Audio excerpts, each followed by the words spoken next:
শীতের সন্ধ্যায় গরম গরম ধোয়া ওঠা ভাপা পিঠা। আসসালামু আলাইকুম, সবাইকে ওয়েলকাম জানাচ্ছি রেসিপি আমার কিচেনে আরও নতুন একটি রেসিপি দেখার জন্য।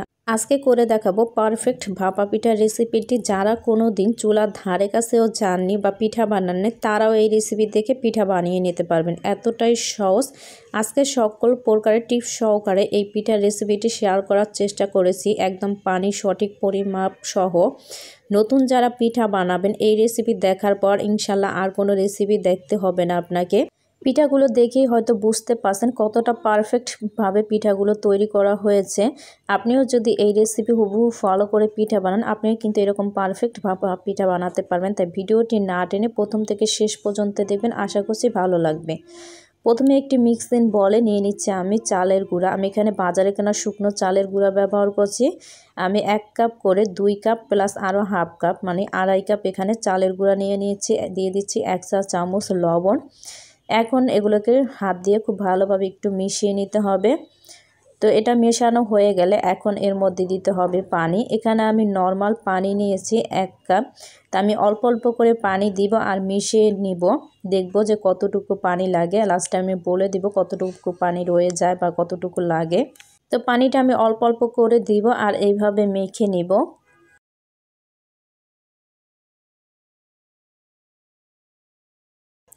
তো খুব ভালোভাবে এটাকে আমি মেখে নিয়েছি, দেখতেই পাচ্ছেন। এখন দেখিয়ে দিচ্ছি কতটুকু পানি রয়ে গেছে। এটা আমার মাখানো হয়ে গেছে আর এতটুকু পানি আমার রয়ে গেছে 1 কাপ। এখন চালের গুঁড়াটা আমি কিভাবে মাখিয়ে নিয়েছি সেটা আপনাদেরকে একটু দেখিয়ে দিচ্ছি।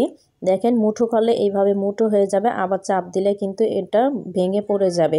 তবে একবারে কিন্তু ঝুরঝুরে হয়ে পড়ছে না। দেখেন কিভাবে মাখাতে হবে, এটা আসলে দেখে আপনাকে বুঝে নিতে হবে। আমি হাতে নিয়ে বারবার দেখিয়ে দিচ্ছি, আপনারা এই চালের গুঁড়ার দিকে খেয়াল করলে হয়তো বুঝতে পারবেন চালের গুঁড়াটা আসলে কিভাবে মাখিয়ে নিতে হবে।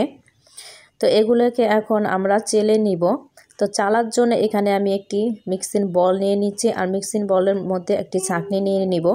আপনারা চাইলে এরকম একটি ছাঁকনির সাহায্যে কিন্তু এগুলো চেলে নিতে পারেন। তবে আমি এর চাইতে একটু এটা একটু বেশি ছোট ছিদ্রটা, আর একটু বড় ছিদ্র দিয়ে আমি চেলে নিব। তো আমি এরকম একটি ছাঁকনি নিয়েছি। তো এরকম ছাঁকনি কিন্তু কম বেশি সবার বাসায় থাকে, আপনারা এগুলো দিয়ে ছেঁকে নিলেই হবে।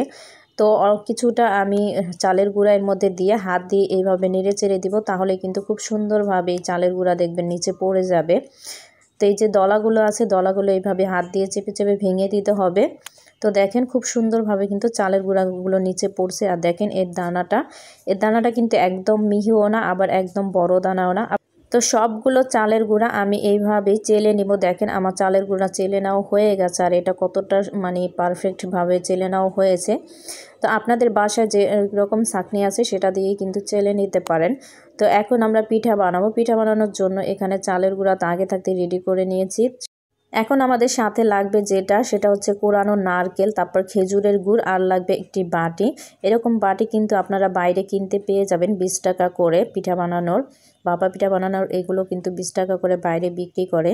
তো কিছুটা চালের গুঁড়া আমি এর মধ্যে দিয়ে সাইড দিয়ে এভাবে ছড়িয়ে দিয়ে তার উপরে কিছুটা খেজুরের গুড় দিয়ে দিচ্ছি। খেজুরের গুড়টা দেওয়া হয়ে গেলে এখন উপরে কিছুটা কোরানো নারকেল দিয়ে দিচ্ছি। কোরানো নারকেলটা দেওয়া হয়ে গেলে উপরে আরও কিছুটা আমি খেজুরের গুড় অ্যাড করে দিব। এখানে আপনাদের পছন্দ মতো খেজুরের গুড়টা বা কোরানো নারকেল অ্যাড করে দিবেন। তো এটা দেওয়া হয়ে গেলে এখন আমি উপরে চালের গুঁড়া দিয়ে দিব। আর এটা কিন্তু আলতো হাতে দিতে হবে, একদম চেপে চেপে বসানো যাবে না, খুবই আলতো হাতে এইভাবে সমান করে নিতে হবে। কাজটা আমি কিভাবে করছি আমার হাতের দিকে খেয়াল করলেই হয়তো বুঝতে পারছেন। আমি কিন্তু চেপে চেপে বসাইনি, কোনোভাবে কিন্তু এটা চেপে চেপে বসানো যাবে না। আমার একটা পিঠা কিন্তু রেডি। এখন আমরা এটাকে ভাপ দিতে চলে যাব। ভাপ দেওয়ার আগে এরকম একটি কাপড় নিতে হবে। নেট কাপড়গুলো যে থাকে জালিদার, সেইগুলো কাপড় নিয়ে খুব ভালোভাবে ধুয়ে চিপে পানিটা নিগড়ে নিতে হবে। কাপড়টা এইভাবে বাটির উপর দিয়ে তারপরে এইভাবে পেঁচিয়ে নিতে হবে। দেখেন কাজটা কিভাবে করেছি। এখন আমরা যেটার উপরে ভাপ দিব এরকম একটি ছাঁকনি আমি নিয়ে নিয়েছি। আপনারা যে কোনো ছাঁকনির উপরেই কিন্তু এভাবে ভাপ দিয়ে নিতে পারেন। এরকম ছাঁকনি আসলে কম বেশি সবার বাসায় থাকে, খুব সহজেই কিন্তু এরকম ছাঁকনিতে করে এটা ভাপ দেওয়া যায়। আমি এভাবে ছাঁকনির উপরে বসিয়ে দিয়ে হালকাভাবে একটু টোকা দিয়ে উপর থেকে এটা উঠিয়ে নিলাম। দেখেন কত সুন্দর, পিঠাটা কিন্তু একদম ভেঙে যায়নি। এখন সরাসরি চলে যাব ভাপ দেওয়ার জন্য। আগে থাকতে আমি পাতিলায় পানি বসিয়ে রেখেছিলাম দেখেন। আর পাতিলার পানিটা দিতে হবে পাতিলার 4 ভাগের 1 ভাগ পরিমাণে পানি দিয়ে আমি ফুটিয়ে নিয়েছি। তো এখন ছাঁকনিটা ধরে বসিয়ে তারপরে উপরে একটা ঢাকনা দিয়ে ঢেকে দিব 1 থেকে 1.5 মিনিটের জন্য। তো ওই পিঠাটা হতে হতে আমি আরও একটি পিঠা রেডি করে নিব। একটা পিঠা রেডি করতে করতে কিন্তু একটা পিঠা হয়ে যায়। তো ওই পিঠাটা হতে হতে আমি আরও একটি পিঠা রেডি করে নিচ্ছি। তো পিঠার মোল্ডে চাল দিয়ে বিছিয়ে নিয়ে তারপরে উপরে খেজুরের গুড় দিয়ে দিচ্ছি আমি। তারপরে দিয়ে দেব কোরানো নারকেল। তবে এখানে খুব বেশি নারকেল বা দিতে যাবেন না খেজুরের গুড়টা, তাহলে দেখা যাবে পিঠাগুলো কিন্তু মাঝখান দিয়ে একদম ভেঙে যাবে। অতিরিক্ত খেজুরের গুড় আর অতিরিক্ত কিন্তু নারকেল দেওয়া যাবে না।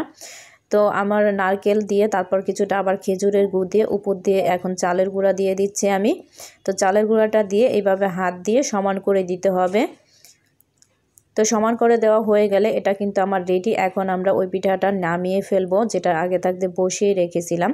খুব ভালোভাবে দেখেন আমি সমান করে নিয়েছি। এখন আমি ঢাকনাটা তুলে নিচ্ছি। তো সরাসরি আমি ছাঁকনিটা চুলা থেকে নামিয়ে নেব, তাহলে কিন্তু হাতে ছ্যাঁকা লাগার আর কোনো ভয় থাকবে না। এখন আমি ছাঁকনি থেকে পিঠাটা নামিয়ে ফেলো, ছাঁকনিটা সরিয়ে আমি কাপড়টা ধরে সরিয়ে নিলাম। এখন পিঠাটা আমি ছাড়িয়ে নিচ্ছি। দেখেন খুব সহজেই কিন্তু পিঠাটা ছুটে আসছে আর কত সুন্দর হয়েছে, মাশাআল্লাহ পিঠাটা একদম পারফেক্ট হয়েছে। তো আগে থাকতে যে বাটিটা রেডি করে রেখেছিলাম পিঠার জন্য, সেটা আবার দিয়ে দিচ্ছি আমি। একইভাবে এটাকে মুড়িয়ে তারপরে ছাঁকনির উপরে দিয়ে দিব। এইভাবে যদি আপনি দেন তাহলে কিন্তু আপনার হাতে ছ্যাঁকা লাগার কোনো প্রকারের ভয় থাকবে না। তো 2-3টা টোকা দিয়ে এইভাবে আমি উপরে উঠিয়ে নিচ্ছি, তাহলে কিন্তু পিঠাটা একদম ভেঙে যাবে না, খুব সহজেই কিন্তু বাটি থেকে ছেড়ে আসে। এখন এটাকে বসিয়ে দিয়ে অপেক্ষা করব 1 থেকে 1.5 মিনিটের জন্য। পিঠাগুলো যেহেতু ছোট, পিঠাগুলো হতে কিন্তু তেমন একটা সময় লাগে না, 1 থেকে 1.5 মিনিটের মধ্যেই কিন্তু একটা পিঠা তৈরি হয়ে যায়। তো দেখেন আমি আরও একটি পিঠা কিন্তু নামিয়ে নিয়েছি। মাশাআল্লাহ এই পিঠাটাও কত সুন্দরভাবে হয়েছে দেখেন। তো এইভাবে আমি সবগুলো পিঠা বানিয়ে নেব। এক এক করে আমি একটা একটা করে পিঠা বানিয়ে নিচ্ছি।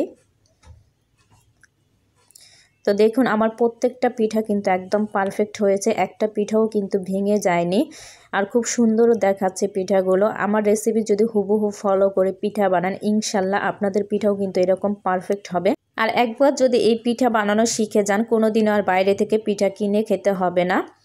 আশা করছি আমার আজকের এই পিঠার রেসিপিটি আপনাদের কাছে ভালো লেগেছে। যদি একটুও ভালো লেগে থাকে আমার চ্যানেলটা সাবস্ক্রাইব করে রাখবেন। আর সবার আগে আমার ভিডিও পেতে চ্যানেলটা সাবস্ক্রাইব করে পাশে থাকা অল বেল আইকনটিও বাজিয়ে রাখবেন। আর ভিডিওটি ফ্রেন্ড এবং ফ্যামিলির সাথে বেশি বেশি শেয়ার করে দেবেন, যাতে করে অন্যরাও দেখে শিখে এই পিঠাটা বানিয়ে খেতে পারে। তো আজকের ভিডিওটি এই পর্যন্ত। সবাই অনেক বেশি ভালো থাকবেন, সুস্থ থাকবেন। পরবর্তী ভিডিও দেখার আমন্ত্রণ জানিয়ে এখানেই বিদায় নিচ্ছি। আল্লাহ হাফেজ।